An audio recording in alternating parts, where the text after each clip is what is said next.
bagyo na currently ay nakakaranas o nanalasa sa atin, meron pa rin po tayong minomonitor outside the Philippine Area of Responsibility.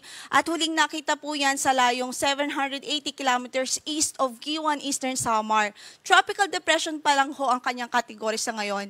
55 kilometers per hour near the center ang kanyang maximum sustained winds at yung gustiness niya ay umaabot sa 70 kilometers per hour. Pero in-expect natin sa projection po natin, posible pa po itong lumakas sa mga susunod na araw bago po ito tuluyang lumapit sa ating area, lumapit sa landmass po natin.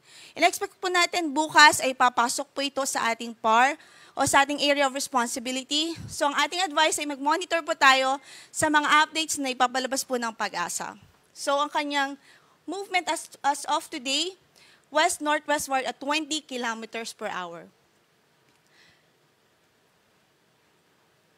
Okay, ito pong si Tropical Depression, kapag pumasok po ito ng ating area of responsibility, papangalanan po natin siyang si Bagyong Ophel. So yan muna pong latest ang